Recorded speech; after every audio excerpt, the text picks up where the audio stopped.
Hello అండి, నమస్కారం అండి. ఎలా ఉన్నారు? మీకు అమ్మాయి ఉందంట కదండి పెళ్ళికి. మాకు అబ్బాయి ఉన్నాడు. ఇట్లా తెలిసిన వాళ్ళు మీ అడ్రస్ ఇచ్చారండి. మీ పేరు ఏంటి? సుగుణ గారా అండి? ఓకే ఓకే, వాళ్ళు చెప్పారండి, మీ పేరు కూడా చెప్పారు. మీ అమ్మాయి చాలా లక్షణంగా ఉంటుందని చెప్పారు. మరి వంట వరకు ఏమైనా వచ్చా అండి అమ్మాయికి? అయ్యో రామా, అదేమి రాదా? పోనీలేండి, మా అబ్బాయి పప్పు, చారు, సాంబారు, చాయ్ అలాంటివి చేస్తాడండి.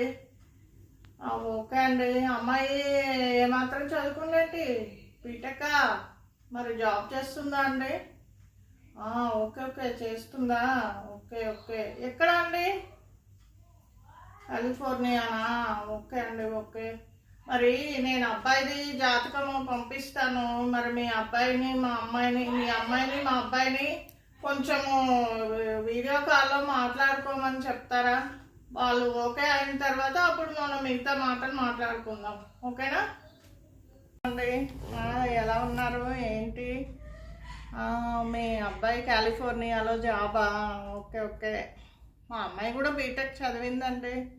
జాబే చేస్తుంది. వర్క్ ఫ్రమ్ హోమ్ అండి. పెద్దగా పనులు, వంట వరకు, ఆ శారీస్ అవి కట్టుకోవడం అదంతా చేత కాదండి దానికి.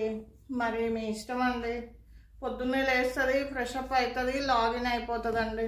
అన్నీ నేనే చేసి పెడతానండి. కూతురు కదా ఎంతైనా, అన్నీ నేనే చేస్తాను. మరి మీ అబ్బాయికి అన్ని పనులు వచ్చంటే మీరు ప్రొసీడ్ అవ్వండి, లేదంటే ఆలోచించండి. ముందైతే జాతకం పంపండి, కుదిరితే చూద్దాము, లేదంటే స్టాప్ చేద్దాం.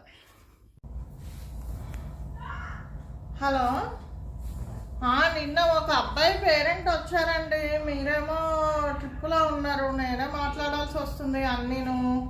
మరి ఆ అబ్బాయి అయితే కాలిఫోర్నియాలో జాబ్ అంట. ఆస్తులు అవన్నీ నేనైతే ఏం అడగలేదు. వీడియో కాల్లో మాట్లాడుకోమని చెప్పాను పిల్లల్ని. అప్పుడు వాళ్ళు ఓకే అంటే అప్పుడు మనం ఫర్దర్గా మాట్లాడవచ్చు కదా. ఆ అబ్బాయి మదరే వచ్చి చాలాసేపు కూర్చొని మాట్లాడారు. మీ పాపకి వంట వచ్చా, వార్పు వచ్చా అన్నీ అడిగారు. నేను చెప్పాను మా పాపకి ఏమీ రాదండి అని చెప్పాను. ఖాళీ లేస్తుంది, బ్రష్ చేస్తుంది, లాగిన్ అవుతుంది అని చెప్పాను. వాళ్ళ అబ్బాయికి ఏమో కొంచెం పప్పు, చారు, సాంబారు, టీ పెట్టడం వస్తుందంట. మరి మీరేమంటారు? తర్వాత ఫొటోస్ అవన్నీ చూసాక అప్పుడు ఫర్దర్గా మాట్లాడదాము, జాతకాలు అవి కుదిరాక అని చెప్పానండి. మరి ఓకే అండి, మరి ఉంటానండి, బాయ్.